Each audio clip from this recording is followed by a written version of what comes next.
मतलब क्या, ये जो कह रहे हैं, आपने एक तरीके से लाइजनिंग का काम किया, आपने एक तरीके से एक एजेंट का काम किया। आप क्या कह रहे हो कि मेरे को मॉडर्न फार्मिंग आती है और मैंने सब कुछ फिगर आउट कर लिया है, कहाँ से गवर्नमेंट की कौन सी स्कीम है, कैसे लोन मिलता है, कहाँ से ये सामान मिलता है, कहाँ से मशीनरी मिलती है, और ये रहा मेरा प्रोटोटाइप। यानी कि आपने जो अपने फार्म में एक छोटे से एरिया में एक बना के दिखा दिया और उसको 1 साल तक चला के दिखा दिया। उसके बाद में आप जा करके बाकी के जो फार्मर्स हैं, जिसमें से कुछ छोटे हैं कुछ बड़े हैं, उनको बोलोगे मैं आपका पूरा का पूरा सेटअप करूंगा और उसमें आपका मार्जिन होगा 20-30% का। ये भी तो हो सकता है।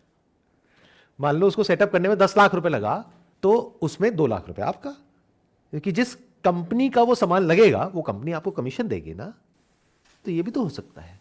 और सर वो जो फार्मर है जिसका वो सेटअप कर रहे हैं, वो भी बंदा सेकंड टाइप से आपको पे देगा कि आप उसको मॉडर्न फार्मिंग में लेके आ रहे हैं, तो वो भी आपको पे आउट देगा। ये भी एक बिजनेस मॉडल हो सकता है। यानी कि अगर आपको अपनी जमीन पे एक बार कॉन्फिडेंस आ गया, जो अभी नहीं है, जिसकी वजह से आप अपनी जमीन बहुत ही कम रेट में किसी को दे रहे हैं वहां पे फार्मिंग करने के लिए, तो अगर आपको एक बार एक कॉन्फिडेंस आ गया कि यहां से मैं 1 लाख रुपए नहीं 5 लाख रुपए कमा सकता हूं साल का, तो आप क्या कहोगे अगली बार, और जितने भी किसान हैं वहां पर, कि मैं आपको बिना कुछ करे, क्योंकि आपके बच्चे तो बाहर चले गए और आपकी एज हो गई, तो आपकी जमीन पे जो करना है मैं करूंगा। आपने मुझे किराए पे दी अपनी जमीन, आपकी जमीन पे जो करना है जैसे करना है वो मेरी टेंशन है।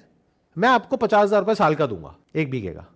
और वहां से अगर आपने फिगर आउट कर लिया है कि कैसे 5 लाख रुपए कमाना है, तो उसमें से हर फार्म पे अगर आपने 5-5 आदमी भी रख दिए 20-20 हजार रुपए के, मान लो लाख रुपए हटा भी दिया, और मान लो कुछ और फैक्टर्स हैं जो बियॉन्ड योर कंट्रोल हैं, जिसकी वजह से अगर कमाई एक इस तरह के फार्म से अगर आपको 1 साल की 2 लाख रुपए भी हुई, तो इस तरह के कितने फार्म्स आपके हो सकते हैं, कितना बड़ा एक बिजनेस बिल्ड हो सकता है। मुझे तो कहीं कोई अपर लिमिट नजर नहीं आ रही है। तो मैं आप लोगों को कहीं से भी ये नहीं बोल रहा कि ये करो या वो मत करो। मैं आप लोगों के साथ में शेयर कर रहा हूं ऑनेस्टली जो मेरी खुद की थॉट प्रोसेस है, कि अगर आप मेरी फैमिली में हो, मेरे छोटे भाई हो और मेरे पास सलाह मांगने आए हो, तो मैं क्या बोलूँगा? मैं यही बोलूँगा कि भाई डरने की ज़रूरत नहीं है, यही करो, क्योंकि इसमें रिस्क बहुत कम है और अपॉर्चुनिटी बहुत बड़ी है। Wish you all the best.